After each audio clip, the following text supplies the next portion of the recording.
what we've been seeing from them, it doesn't resonate. It's not working any longer. We're not falling for the okie doke. We're not buying what they're selling. And at the end of the day, they've got to stand up, step up, and show that they're ready to do the job that folks sent them to the nation's capital to do. And that's work with whatever administration is in office. I know they don't like the fact that Donald Trump is in office, but the 47th president of the United States of America, his name is Donald Trump. And as you have told me on many occasions, if nothing else, the man is all about making deals. Find deals that he's willing to make and make it happen. Democrats now openly criticizing their own party for failing to understand the simple concept of government. Leaders within the left are behaving like influencers while reading from the same script. James Carville is now grasping at straws and is trying to convince us that the president is sick. And Congresswoman Maxine Waters calls on for more violence against President Donald Trump. Guys,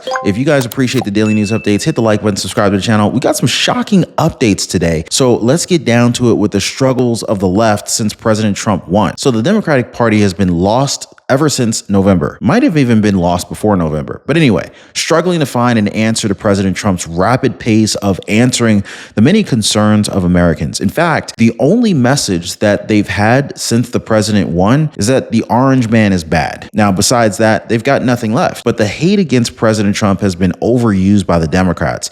It's old news. People within their own party are asking for either alternatives or results. It's now just becoming increasingly evident that Democratic leaders are just not getting the memo. The Democrat group called Navigator Research, only 27% of independents think that Democrats are focused on helping them, compared with 55% who said they're focused on others. Now, earlier today, our own Raymond Arroyo decided to ask folks in D.C. what they think about the Democrats. When I say the word Democrat, you think what? Loser. Transgenderism. Liberal. Stock trading. They have strange thoughts. I don't understand them. Crybaby, Musk hater, suddenly. More social programs and entitlements. Socialist. Evil. Tell us how you really feel. Well, the fact is, over the past 4 years, Biden and the Democrats threw the middle class under the bus. Then they backed up and ran them over again. Hey, by the way, guys, if you're one of the real ones who really enjoy what we do here on the channel, you've got to check out the Inner Circle. This is where our true supporters get exclusive access to content that I just can't share here, completely commercial free. It's also the best way to keep this channel going strong. So if you want to be a part of something special, join us over there. Links in the description or in the pinned comment down below. Now, he's obviously trying to relate to a broader demographic here. The problem is his message. The fact that he's raging against these tariffs shows that he's just misinformed. And yes, the CR does include that Congress can't touch the tariffs that President Trump has placed. But the idea that the economy is crashing is false. In fact, both CNN and CNBC are reporting better inflation numbers under President Trump. Watch. Finally, we have some good news on the economy and really the number one issue for many Americans, the cost of living. So we just learned that consumer prices in February increased by 2.8% year over year, 0.2% month over month. Both of these figures were a step in the right direction, and both were better than expected. So this is definitely very encouraging to see, because it's going to, I think, relieve some fears that inflation was perhaps re-accelerating, because this actually breaks a streak of 4 straight months where I think you could see it on the chart all the way to the right, where the inflation rate was going in the wrong direction, right? It was going higher and higher. Finally, we're seeing it dip. On the headline, expecting up 0.3, up 0, goose egg, unched. Boy, that is progress. We haven't had a number that low. Well, we equaled it in July of last year when we had another 0. To find a lower number, you're back to October of 23 at minus 0.4. Strip out the all-important food and energy, down 1/10. Down 1/10. That's 0.4 lower than expectations. Down 1/10 also equals July of last year. Find a lower number, you're going back to COVID times. April of 2020. This is not what Democrats want, guys, especially these left-leaning news outlets. Good news for them is bad. But of course, they have to report it since that's what the numbers are telling us. Now, while we're making progress with the economy, some within the far left are determined to make the president look bad. That one person today is James Carville, a guy who really needs to have his internet cut off since he's had some terrible takes when it comes to politics. But here's his latest allegation against President Trump. Watch. What you saw is madness. And I don't mean madness like I'm mad at you, you mad at me, you didn't say this. I'm talking about madness like King George III kind of madness. And it could be a combination of being a fat slob, which of course he is. It could be that he's can't sleep at night because his beached whale body can't allow the circulation it needs. I don't know.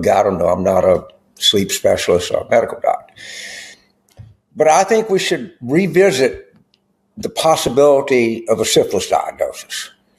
And I know a lot of people that watch this channel, or some of you, or we get any number of MDs and professionals that are getting the comments, and some of you just well-informed citizens.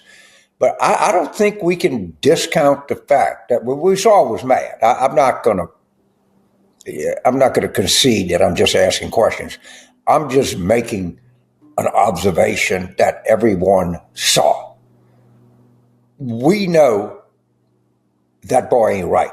Now, one thing is certain, Republicans enjoy it when Carville talks. He makes the Democratic Party look even more insane when he does these kinds of analyses. It also makes their voice that much quieter because no one's going to believe what he's saying. I mean, just look at what happened to Joy Reid and her constant barrage of unfounded attacks on President Trump. The lies are obvious, and the people are much wiser nowadays, especially with Twitter/X, right? Something that we can't say for Representative Maxine Waters. Watch. I'm worried that Trump is on the edge of creating a civil war. He alluded to it more than once. He alluded to the fact that if he did not get reelected, that there could be a civil war. You know what responsibility that places on us? It places the responsibilities on us to live and do like Dr. Martin Luther King told us to do. He taught us to organize and to protest, but he taught us nonviolence. He taught us nonviolence. That was the center, that was the core of his message. And we live with that all the time. No matter how upset we can get, no matter how angry we can get, we live with what we've been taught.